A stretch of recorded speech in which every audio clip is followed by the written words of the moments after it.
Tonight, Montanans' medical information at risk. I'm Jonathan Amberian in Helena. Blue Cross Blue Shield of Montana says some of its members' personal information may have been impacted by a data breach through a third-party contractor. Now state officials say they're launching an investigation. I'll have more on what happened and what could come next. Plus, a car crashes into a local child care center. The most horrific crash I've ever heard. We follow up with staff about the scope of the damage. And later, I'm Quentin Shores with MTN News. The Mansfield Theater is putting on a Halloween performance like no other. I'll have more on that coming up. From Montana's news leader, this is the MTN 530 News. Good evening and thanks for making KRTV your choice for news at 5:30. I'm Tim McGonigal. First tonight, earlier this year, Montana's largest health insurance company announced a data breach, and that could have exposed personal information for thousands of members across the state. Now, state regulators say they're launching an investigation. MTN senior political reporter Jonathan Amberian has a closer look at what happened and what the next steps will be. On Wednesday, the Office of Montana State Auditor James Brown, the state's insurance commissioner, announced it was opening an investigation after Blue Cross and Blue Shield of Montana reported a data breach affecting one of its third-party vendors could have compromised members' personal information. According to Brown, the company said up to 462,000 Montanans might have been affected. It's just staggering. It's unbelievable. I reached out to Blue Cross Blue Shield for more information about the data breach. In a statement, the company said they learned about the incident through their third-party contractor. The company said the affected vendor was Conduent, which provides mailroom and other services to multiple organizations. In their statement, they said, quote, "BCBSMT systems were not impacted by this incident. We are committed to supporting our members and working with them through this incident." Brown says the breach occurred in late 2024 and early 2025. He says Blue Cross Blue Shield informed his office this month, and one of his main questions is whether they've done enough to give timely notice to regulators and to their members. The purpose of disclosure under Montana law is to notify Montanans who may have been harmed that they've been harmed so that they can take steps to mitigate the harm and to find out what's happened with their information. And so that's the reason I opened up this investigation. Blue Cross Blue Shield told me Conduent is going to be directly contacting people who may have been affected by the breach. If you're a potentially affected customer, Brown's office encourages you to carefully review your benefits statements and report any suspicious activity. We all have a duty to make sure that Montanans are protected, whether you're a government regulator or if you're a company. In Helena, Jonathan Amberian, MTN News.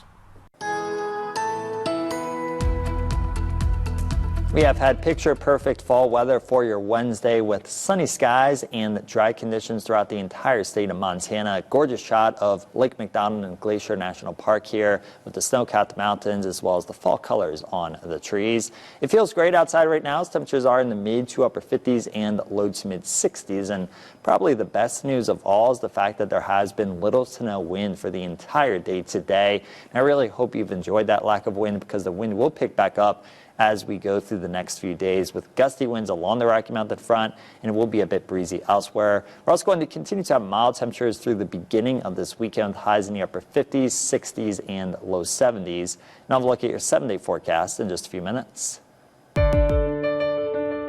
A terrifying moment for staff and local families Tuesday afternoon after a car crashed into Toby's House Crisis Nursery in Great Falls.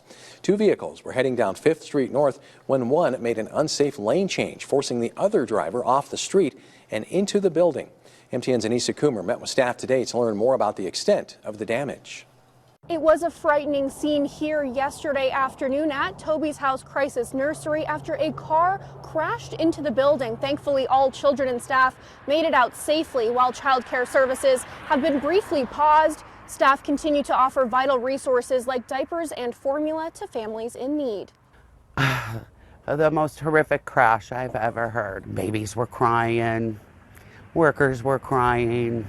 Police say two vehicles were headed south on 5th Street North when one driver made an unsafe lane change, forcing the other off the road and into the building.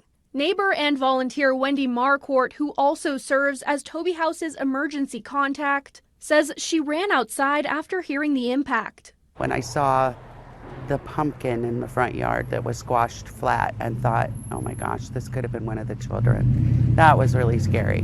And then to see all the toys smashed and broken. Toby's House Executive Director Leisha Ford says while it was a close call, staff acted quickly. Typically, we might have a child in a crib right about here. The crib that was here was not occupied at the time, and it hit another crib where we did have a child sleeping. Ford says one staff member was in the room with an infant when the crash happened and immediately pulled the child to safety. She rescued the infant, got them out safely, ensured that we had 911 called within seconds. Staff made sure all children were accounted for and safely evacuated to Marquardt's home across the street until parents arrived. Didn't take but a few minutes for most of the parents to show up and grab and hug their children and hold them tight and know that it could have been really awful.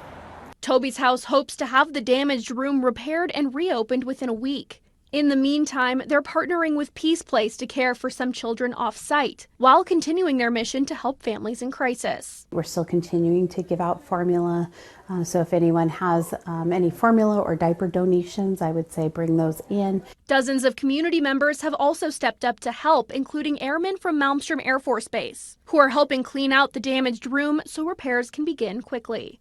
In Great Falls, Anissa Coomer, MTN News. Calumet Montana Refining and the state have reached a deal on property taxes for the Great Falls refinery. The Montana Department of Revenue and the company agreed on the fair market value of the crude oil refinery. The finalized agreement covers tax years 2022 through 2025. Calumet's assessed value went up for 2022, so the company will pay more taxes for that year. But the assessed value went down for 23 and 24, meaning Calumet gets a refund for those years. The net result is an estimated $1.4 million refund to the company. Cascade County will determine the exact amount based on the revised valuations. Calumet paid all its taxes in full and on time during the appeal process. The company says it takes its financial obligation to the community seriously. Calumet and the state are now developing a master asset list to help with future property tax assessments. For the first time, a local dance school is partnering with the Great Falls Symphony for their annual Halloween concert, where 40 professional musicians will take the stage alongside the young dancers. MTN's Quentin Shores has more on the family-friendly event.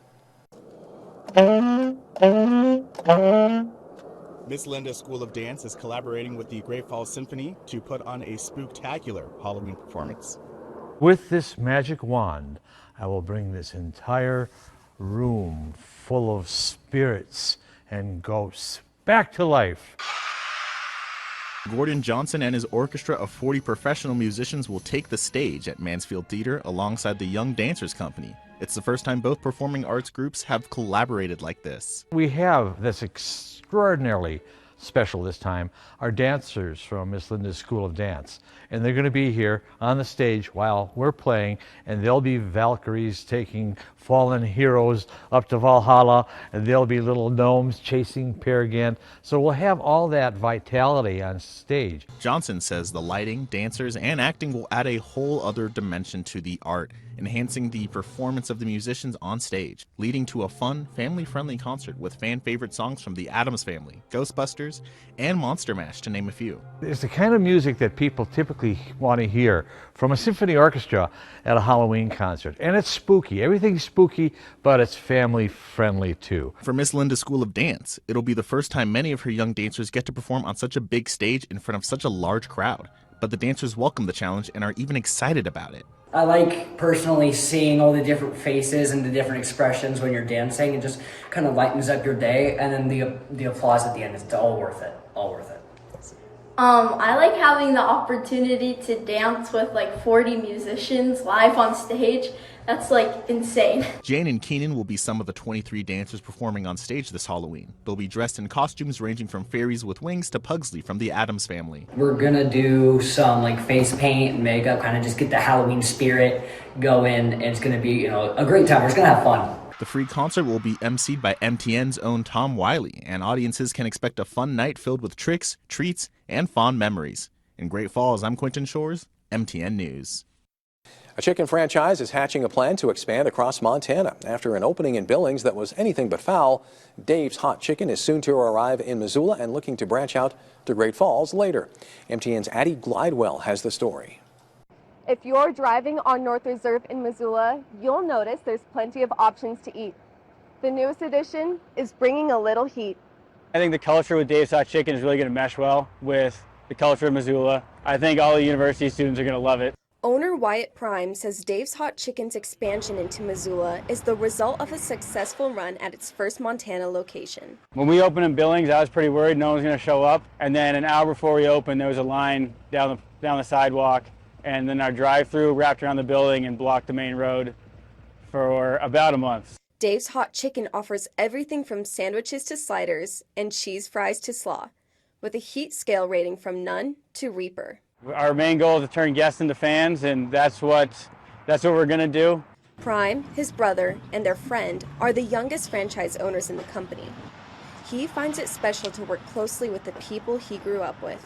There's been some pretty big learning curves, especially from the beginning. We overcame that, and we're ready to expand across the state. They are hiring and will open on November 14th.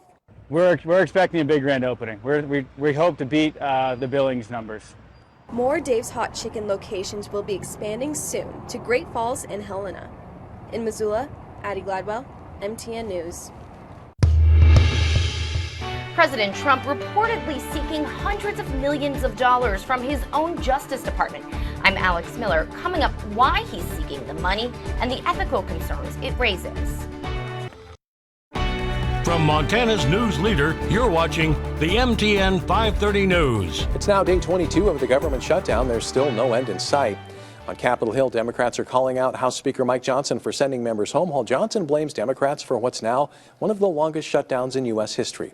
The stalemate is taking a toll across the country, from national park employees unable to protect public lands to veterans struggling to access job and education programs. Meanwhile, lines at food pantries are growing longer as states warn SNAP benefits could run out by November 1st. Lawmakers from both parties say they're working on competing plans to pay federal workers, but so far there's no deal to reopen the government. President Trump says the federal government owes him a lot of money for past DOJ investigations into him. He's reportedly taken action to claim hundreds of millions of dollars from the agency. Scripps News Group's national political correspondent Alex Miller reports on the claim and the ethics concerns surrounding it.